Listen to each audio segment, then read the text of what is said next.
Hi guys! So gagawin natin yung trend na nakikita ko dito sa TikTok, yung acting challenge. So first, yung word na gagamitin natin is ang laki. Yun yung choice of word ko. Bakit ba? First is yung supportive. Ang laki! Go! Go, ang laki. Parang hindi siya acting. Parang sinasabi ko na siya sa mga friends ko. Uy!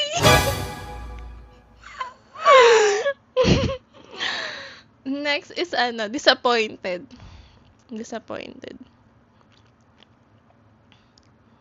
Laki. Laki. Wait lang, parang in real life siya. Parang hindi siya acting.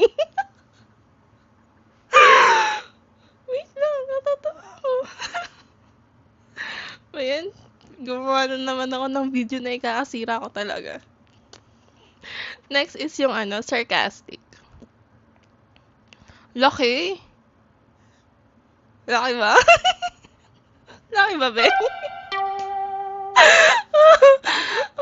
Next, flirty. Wait lang, kasi hindi ako marunong mag-flirt. Uy! Flirty. Wait lang.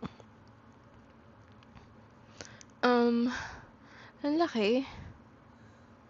Laki yan, be. Babay na nga. Tangina.